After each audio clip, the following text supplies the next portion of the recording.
Hello friends, सत श्री अकाल, आदाब, नमस्ते. My name is Digvijay and welcome to Chetan Bharat learning. So friends, फिर से हम आपके पास आ गए अपने मार्च सीरीज की पार्ट 5th लेकर, जो कि रिलेटेड है पॉलिटी के. So without much ado let's begin with our current affairs. तो हमारे आज के टॉपिक्स टू बी कवर्ड क्या क्या रहेंगे? The Supreme Court asked government to clarify status on 55 recommendations. This is related to collegium system, जिससे हम अपने जजेस अपॉइंट करते हैं, तो इसके बारे में बात करेंगे. सेंटर है कि CIC ने एक रिपोर्ट रिलीज किया, हम उसके बारे में बात करेंगे. थर्ड है the supreme court had termed the cancellation of 3 crore ration card as serious, तो उन्होंने उसके बारे में क्लैरिफिकेशन मांगी है गवर्नमेंट से. Next is that the world bank report the World Bank has released a World Development report that gives primarily that gives essential substantially informative to the public data. जो हमारे पास डेटा होता है उसको वो काफ़ी सब्सटेंशियली उसको एक बेसिस ऑफ डेवलपमेंट कंसिडर किया, उसके बारे में बात करेंगे. And last but not the least, India and South Korea had concluded their bilateral talks on defence. तो हमारी आज की फर्स्ट न्यूज़ क्या है? The Supreme Court asked the government to clarify on the status of 55 recommendations made by the Collegium for judicial appointments to various high courts. तो let's see इसके अंदर क्या क्या है. 44 of the pending recommendations were made to fulfill vacancies in the Calcutta, Madhya Pradesh, Guwahati, Rajasthan and Punjab high courts. तो इनमें recommendations की गई थी जजेस अपॉइंट करने की, यहाँ पे वैकेंसीज थी. अगला क्या है? 44 मतलब अभी इसमें पेंडिंग रिकमेंडेशन चल रही हैं. Constitution under article 124 states that The Constitution under Article 124 states that the President shall make Supreme Court judges appointments after consulting the CJI and other SC and HC judges as he considers necessarily. तो अगर पूछा जाए appointment कौन करता है, तो appointment obviously supreme court जज की कौन करता है? प्रेसिडेंट. नेक्स्ट क्या है? अंडर आर्टिकल कौन से कवर होता है? आर्टिकल होता है 124 ऑफ द इंडियन कॉन्स्टिट्यूशन. अगला देखते हैं. वाइल फॉर द HC जजेस appointed president under article 217 should consult the CGI governor chief justice of high court concern. So अगर उसने हाई कोर्ट की जजेस हाई कोर्ट के जजेस की अपॉइंटमेंट करनी है, पहले वाले में क्या था? अगर उसने सुप्रीम कोर्ट के जजेस की करनी थी, बट अगर उसने हाई कोर्ट के जजेस की करनी है, किसने करनी है? प्रेसिडेंट ने.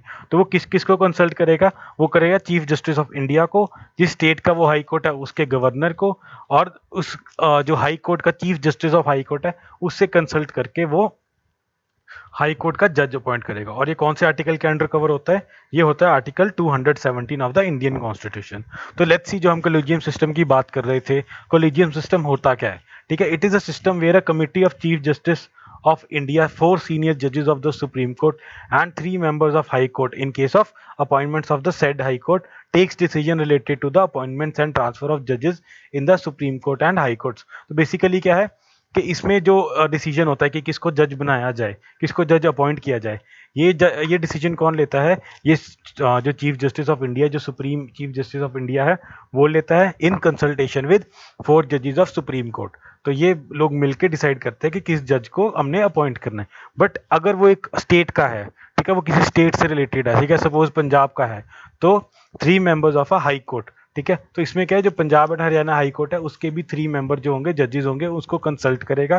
ठीक है, इसमें चीफ जस्टिस को भी बिठाया जाता है एंड उसके बाद जाके जो high court Punjab and Haryana high court की अपॉइंटमेंट है वो की जाएगी. मतलब कोलिजियम क्या है? कोलिजियम मीन्स ये मिलजुल के एक डिसीजन लेते हैं. सो that is what is collegium system. So next news क्या है हमारी आज की?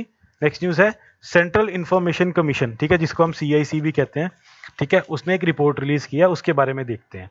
The annual report for 2019-20 that covers more than 2,000 public authorities across the central government as well as the union territories.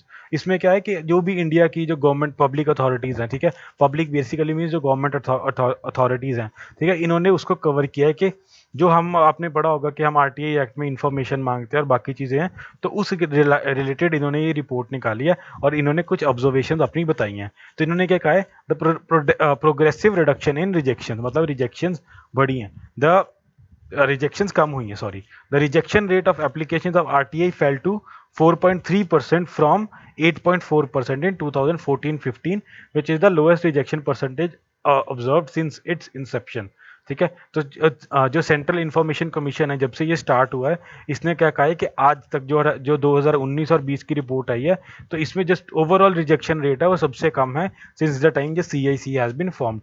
तो इसने क्या कहा है, जो 2014-15 में था उसमें अगर 100 एप्लीकेशन आती थी तो 8.4 उसमें रिजेक्ट की जाती थी कि हम ये इन्फॉर्मेशन नहीं प्रोवाइड कर सकते। अब कितनी रिजेक्ट करते हैं, अब ये रिजेक्ट करते हैं अप्रोक्सीमेटली 4 एप्लीकेशन रिजेक्ट करते हैं आउट ऑफ 100। तो इसने बेसिकली क्या है, जो रिजेक्शन रेट है, ठीक है, इससे क्या सिग्निफाई होता है कि इससे सिग्निफाई होता है कि जो लोग अपनी इंफॉर्मेशन मांगते हैं गवर्नमेंट अथॉरिटी से, पब्लिक अथॉरिटी से, ठीक है, उनको मोस्टली जो इंफॉर्मेशन मांगते हैं वो प्रोवाइड की जा रही है।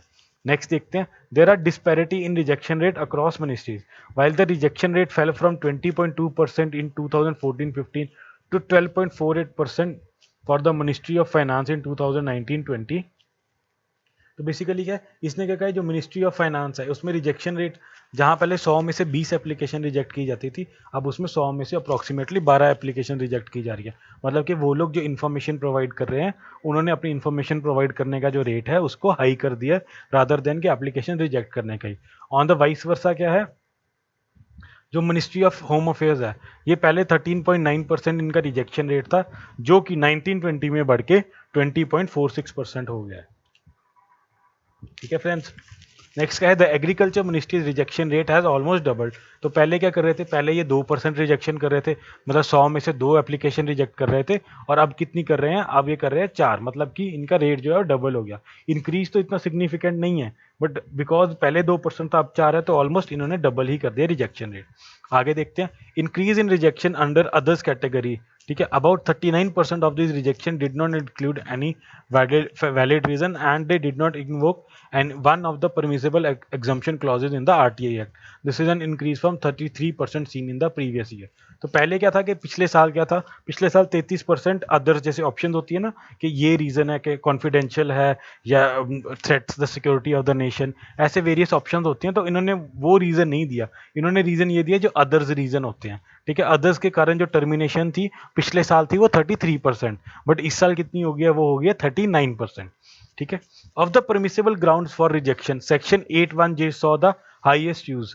81J permits denial for access to personal information if disclosure is likely to cause unwarranted invasion of the privacy of the individual concerned. Basically क्या कहा है कि एक इनका सेक्शन है 81J जिसके अंदर ये रिजेक्शन करते हैं। तो उसमें क्या होता है, रिजेक्शन क्या होता है, उसको इसलिए रिजेक्ट कर दिया जाता है कि किसी की प्राइवेसी इन्वेड हो रही है। ठीक है, राइट टू लाइफ के अंदर उसको बेसिकली कवर किया जाता है, तो उसमें क्या कहते हैं कि इसकी किसी की प्राइवेसी इन्वेड हो रही है, इस करके हम आपको ये इन्फॉर्मेशन नहीं प्रोवाइड कर सकते। तो इसके अंदर भी इन्होंने एक एक्सक्यूज बना लिया या इन्फॉर्मेशन ना देने के लिए, इसको भी सेक्शन 81J को भी यूज करके ये इन्फॉर्मेशन को प्रिवेंट करते देने से। Next is the supreme court term the cancellation of around 3 crore ration card serious. तो अभी गवर्नमेंट ने 3 करोड़ रेशन कार्ड्स को टर्मिनेट किया था, तो उसके बारे में ही हम बात करेंगे कि सुप्रीम कोर्ट ने इसको सीरियसली लिया है। सो बिकॉज सुप्रीम कोर्ट ने इसको सीरियसली लिया है, तो ये हमारे न्यूज़ के लिए इंपॉर्टेंट हो जाती है, हमारे जो करंट अफेयर्स के लिए इंपॉर्टेंट हो जाती है। तो let's see, the Supreme Court termed the cancellation of around 3 crore ration cards by the center due to non-linking with Aadhaar card as too serious and sought response from the government on this issue. तो basically जो ration cards थे लोगों के पास जिसपे उनको subsidise ration मिलता था, ठीक है, उनके पास उन्होंने उसको अपने आधार कार्ड से लिंक नहीं कराया, एंड इस कारण वो जो राशन कार्ड थे उनको इन्होंने टर्मिनेट कर दिया या कैंसिल कर दिया। ठीक है, जो कि अगर देखा जाए तो बहुत गलत रीज़न है। हर बंदे के पास आधार कार्ड ज़रूरी नहीं है होए, ठीक है, जिनके पास नहीं है, और ये कोई कंपलसरी भी नहीं है। सुप्रीम कोर्ट ने पहले भी अपने रूल्स में कहा है कि आधार कार्ड इज़ नॉट कंपलसरी, ये एक वॉलेंटरी है। ये बेसिकली एक सिस्टम है कि अगर आपको गवर्नमेंट से डीबीटी वगैरह जो हम डिस्कस करते हैं, बेनिफिट ट्रांसफ़र लेना या कुछ सब्सिडी लेनी है डायरेक्टली, तब आपको आधार कार्ड की ज़रूरत है। It is not compulsory to have an Aadhaar card, but it is an important part of the identity. तो होना चाहिए वो ठीक है, बट होना ही चाहिए वो बात गलत है। ठीक है, the supreme court made this remark while hearing a plea that claim that technology system based on Iris identification, thumbprints, non-possession of Aadhaar, non-functioning of the internet in rural and remote areas, etc., led to large-scale cancellation of ration cards without notice to the family concern. तो basically government ने क्या किया, government ने किसी को कोई notice नहीं भेजा है कि आपका आधार कार्ड मतलब कैंसिल किया जा रहा है रेशन कार्ड। इन्होंने क्या किया, इन्होंने बेसिकली सीधी उनका जो है रेशन कार्ड ही कैंसिल कर दिया। तो जिन्होंने जो ये प्ली फाइल हुई है, ठीक है, उन्होंने क्या कहा है कि ऑब्वियसली कहते हैं कि एक टेक्नोलॉजी सिस्टम भी फेल हुआ है, जिसमें आइरिस जो हमारी आंखों से आइडेंटिफिकेशन लेते हैं वो फेल हुए हैं, थंब प्रिंट्स लेते हैं, ठीक है। रूरल एरियाज में आपको पता है नेट कितना ही चलता है, हमारे अर्बन में तो प्रॉपरली चलता नहीं है, तो रूरल में कहाँ से चलेगा। तो उस हिसाब से उन्होंने कहा है कि आप जो रूरल एरिया के लोग हैं उनके लिए काफ़ी बड़ा कंसर्न है कि अगर उनको आधार कार्ड लिंक करना है, वहाँ इतनी फैसिलिटीज़ नहीं है कि वो लोग आधार कार्ड लिंक कर पाएँ। दैट इज़ वाई इन्होंने एक प्ली फाइल की है सुप्रीम कोर्ट में कि जो ये स्टेप गवर्नमेंट ने लिया है, जो टर्मिनेशन ऑफ रेशन कार्ड्स, ये गलत है, ठीक है। लेट्स सी आधार कार्ड के बारे में वैसे तो मोस्टली आपको पता ही होगा, but it was first launch in 2010 as an architect for biometric authentication. Biometric authentication क्या होगी, जो भी आपके बायोमेट्रिक फीचर्स होते हैं, जैसे अभी बात की थी आइरिस आइडेंटिफिकेशन है ना, आंखों से आइडेंटिफिकेशन जो करते हैं आइरिस रीड करके, थंब प्रिंट्स, ठीक है, फिंगरप्रिंट से आइडेंटिफिकेशन, उसको बायोमेट्रिक अथॉन्टिक वो कहते हैं आइडेंटिफिकेशन। एंड इसको बेसिकली 2010 में लॉन्च किया था as an architect for bio, मतलब अगर किसी की इन्फॉर्मेशन नहीं है तो उसका फिंगरप्रिंट स्कैन करके उसके बारे में हम इन्फॉर्मेशन निकाल सकते हैं, ठीक है। It is a 12 digit unique identity number assign to all residents. And इसकी इशूइंग अथॉरिटी कौन है, इसकी इशूइंग अथॉरिटी है unique identification authority of India, जिसको हम क्या कहते हैं, UIDAI। तो इसको UIDAI कहते हैं, जो आपका आधार कार्ड इशू करती है, ठीक है। इट्स यूनिकनेस इज ऑब्वियसली जो इसकी यूनिक, हर आधार कार्ड यूनिक क्यों होते हैं, क्योंकि हर फिंगरप्रिंट्स यूनिक होते हैं। तो जो फिंगरप्रिंट्स यूनिक होते हैं उस हिसाब से हर कार्ड का जो डेटा है, हर आधार कार्ड का data can not be the same. That is why कि हर बंदे को अगर पहचानना हो डिफरेंट, अगर किसी की बायोमेट्रिक या फिंगरप्रिंट्स लेके उनमें डिफ्रेंशिएट किया जा सकता है। So besides UIDAI, besides this, UIDAI also collects some demographic information कि वहाँ किस जाति के लोग रहते हैं, उनको प्राइमरली कौन सी कम्युनिटी से बिलोंग करते हैं, वो इन्फॉर्मेशन भी वो लोग कलेक्ट करते हैं, ठीक है। नेक्स्ट क्या है, an Aadhaar card is not a proof of citizenship but citizen are required to provide it to receive welfare payments and social services. Obviously जो मैंने आपको इनिशियली बताया था कि जैसे कि आपको आधार कार्ड चाहिए अगर आपको डायरेक्ट बेनिफिट ट्रांसफर लेना है। रिसेंटली फार्मर्स को DBT स्कीम में, पंजाब के फार्मर्स को जो डायरेक्ट बेनिफिट ट्रांसफर हो रहा था वो किस पे हो रहा था, basis of Aadhaar card. Aadhaar card आपका बैंक अकाउंट से लिंक है, एंड अगर बैंक अकाउंट से लिंक है तो आपको जो भी गवर्नमेंट ने बेनिफिट देना है वो डायरेक्टली आपके बैंक अकाउंट में आ जाएगा through the linkage of Aadhaar card. तो हमें उनको सिर्फ आधार कार्ड नंबर देना है एंड उनसे जो हमारा बैंक अकाउंट लिंक्ड है उसमें ऑटोमेटिकली पेमेंट रिसीव हो जाएगी। सो that is how it serves the purpose, कि जिसको हमने बेसिकली एंड यूजर को, हमने जो एंड पर बंदा है बीच में मिडल मैन हटा के डायरेक्ट ट्रांसफर करना government to the end user, ठीक है। तो उसके लिए आधार कार्ड बनाया गया था यूजिंग व्हाट, बायोमेट्रिक आइडेंटिटी, ठीक है। नेक्स्ट न्यूज़ क्या है हमारी, the world banks world development report has highlighted the concept of public intent data. तो इसके बारे में पढ़ते हैं, what is public intent data, ठीक है। डेटा आपको पता है आज के टाइम कोई भी डिसीजन लेना हो, किसी भी कॉर्पोरेट ने डिसीजन लेना हो, कोई भी गवर्नमेंट ने डिसीजन लेना हो, यहाँ की एक छोटा सा अगर पुल भी बनना है ना, अगर एक छोटी सी नदी के ऊपर भी पुल बनना है तो हमें सबसे पहले डेटा चाहिए कि जितना खर्चा हमें पुल बनाने पे आएगा क्या उससे ज़्यादा लोग बेनिफिट करेंगे। अगर सपोज एक छोटा सा पुल एक नदी के पार बनना है, ठीक है, उसमें अगर सिर्फ उसको यूज़ एक साल में 10 लोग कर रहे हैं, ठीक है, तो हमारे लिए वो बेनिफिशियल रहेगा या हम वो पुल बनाएं जो एक बनना उतनी ही कॉस्ट में है बट उसको यूज़ करने वालों की जो संख्या है वो 10 लाख 15 लाख के करीब जाए। तो उस हिसाब से डेटा हमारे लिए बहुत ज़्यादा इंपॉर्टेंट होता है। तो लेट्स सी ये क्या कहती है report. The report has been released by World Bank in 2021 में ये रिपोर्ट रिलीज की है। इसका नाम क्या है, world development report 2021 data for better life. तो नाम आपके लिए बहुत इंपॉर्टेंट है, जो डेटा के रिलेटेड रिपोर्ट है उसका नाम है world development report 2021 data for better life, ठीक है। तो ऑब्वियसली अगर लाइफ लोगों की बेटर करानी है आपको पता होना चाहिए डेवलपमेंट करनी का है। अगर इसको एक और एग्जांपल से लेते हैं, अगर सपोज एक मल्टीप्लेक्स बनाना है, ठीक है, टू फैसिलिटेट या एंटरटेनमेंट करनी है, और उसको मैं सपोज अगर मैं चंडीगढ़ रहता हूँ तो मैं चंडीगढ़ के दूर दराज जंगलों में जाके बना दूँ, ठीक है, और लोग वहाँ आ ना पाए, तो उस मतलब कि मेरे पास इनसफिशिएंट डेटा था, मैंने अपनी जो होमवर्क था या रिसर्च नहीं करी कि मुझे वो कहाँ बनाना चाहिए, और वही मेरे पास डेटा है कि अगर मेरे को मैं वहाँ बनाऊँ जहाँ पे लोग obviously they are looking for an excuse, they are looking for an entertainment something, वहाँ बनाऊंगा तो वहाँ लोग आएंगे, वहाँ से बेनिफिट होगा। So that is how the data works, के वहाँ पे कहाँ सबसे ज़्यादा ज़रूरत है, कि where is the void for that particular facility. तो उसके रिगार्डिंग हम इसमें कंस्ट्रक्शन या कोई भी पब्लिक वेलफेयर जो काम है हम वो करते हैं, ठीक है। Report explore the potential of data for public good, जिसके बारे में अभी आपको बता ही रहा था। It presents how public intent data can play a transformative role in the public sector. Obviously अगर आपके पास डेटा है पब्लिक करना क्या चाहती है, पब्लिक की इंटेंट क्या। अगर पब्लिक को एक जगह पे सपोज एक कम्युनिटी सेंटर चाहिए, तो वो स्टडी करके डेटा से ही हमें पता चलेगा कि हाँ यहाँ पे लोगों को डेवलपमेंट के लिए एक कम्युनिटी सेंटर चाहिए या एक स्कूल चाहिए या एक हॉस्पिटल चाहिए, तो हमें उस हिसाब से ये चीज़ें पता चलेंगी। ठीक है, the public intent data is data collected with the intent of serving the public good for by informing the design, execution, monitoring, evaluation of public policy through their activities. ठीक है, तो जैसे कि बता ही रहा था, पब्लिक पॉलिसी को इवेल्युएट करेंगे कि अगर कोई पॉलिसी बनाई है उसमें कितने लोग बेनिफिशियरीज कितने हैं, ठीक है, उसमें पब्लिक कितनी पब्लिक को गुड हो रहा है, व्हाट दे एक्चुअली वांट। ठीक है, तो उस हिसाब से ये चीजें डिसाइड होती हैं। नेक्स्ट देखते हैं, this data acts as a prerequisite for many government functions and can improve societal well-being by enhancing service delivery, prioritizing scarce resources, holding governments accountable and empowering individuals। ठीक है, तो जैसे कि मैंने बताया, अगर कुछ भी गवर्नमेंट ने काम करना है, वो पहले डेटा पड़ेगी कि अगर हम जो ये काम करेंगे इसमें बेनिफिट क्या क्या रहेंगे।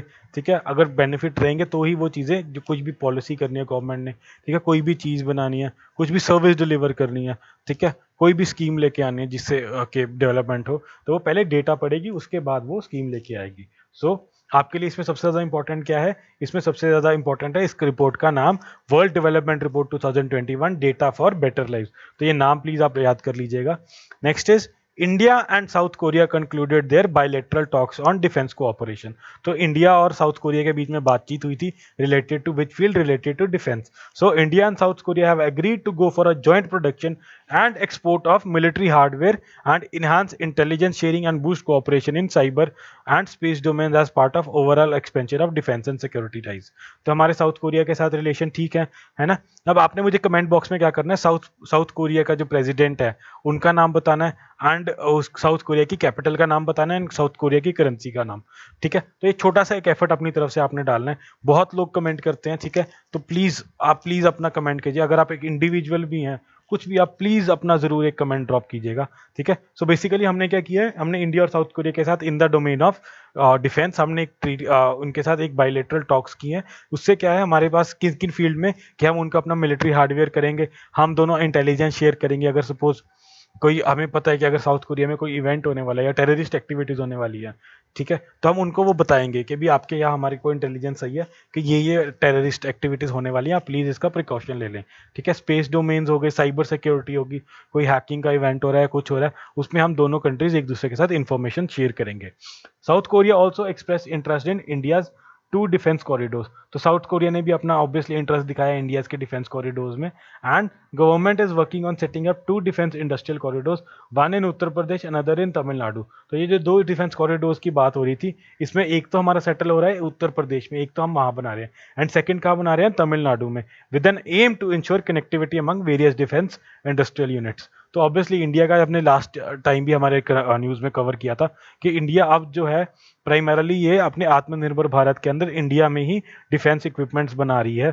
तो उसी के रिगार्डिंग हम क्या कर रहे हैं कि हम उत्तर प्रदेश और तमिलनाडु में 2 डिफेंस कॉरिडोर्स बना रहे हैं। तो आपके लिए दोनों स्टेट्स का नाम इंपॉर्टेंट हो गया। हमारा किसके साथ डिफेंस कोऑपरेशन के रिगार्डिंग हमारी बात हुई है, हमारी बात हुई है इंडिया एंड साउथ कोरिया की। और आपने इसमें मुझे क्या करना है, इसमें आपने मुझे अब जो मैंने आपको कमेंट में कहा था, वहाँ के प्रेसिडेंट, वहाँ के हेड का नाम, वहाँ की करेंसी, वहाँ की कैपिटल, ये सब आपने मुझे कमेंट बॉक्स में लिख के देना है। ठीक है फ्रेंड्स, ठीक है friends, that was all for the day. Thank you for being with us and please please please be safe, है ना। अपनी फैमिली का आप लोग ख्याल रखिएगा, पेरेंट्स का ख्याल रखिए। अगर आप अकेले रह रहे हैं तो अपने खुद का ख्याल रखें। विद फैमिली हैं तो प्लीज़ बिना मतलब बाहर ना जाएं, बिना मतलब आप किसी के साथ इंटरेक्ट मत करें। एंड अगर आपको इंटरेक्ट करना भी पड़ रहा है तो प्लीज़ मास्क डालें। अगर आप लोग मास्क नहीं डाल रहे हैं, you are very vulnerable. And अगर वैक्सीनेशन आपको अवेलेबल है, आपको टाइम मिल रहा है, तो please get vaccinated as soon as possible. Thank you friends, thank you for being with us, thank you.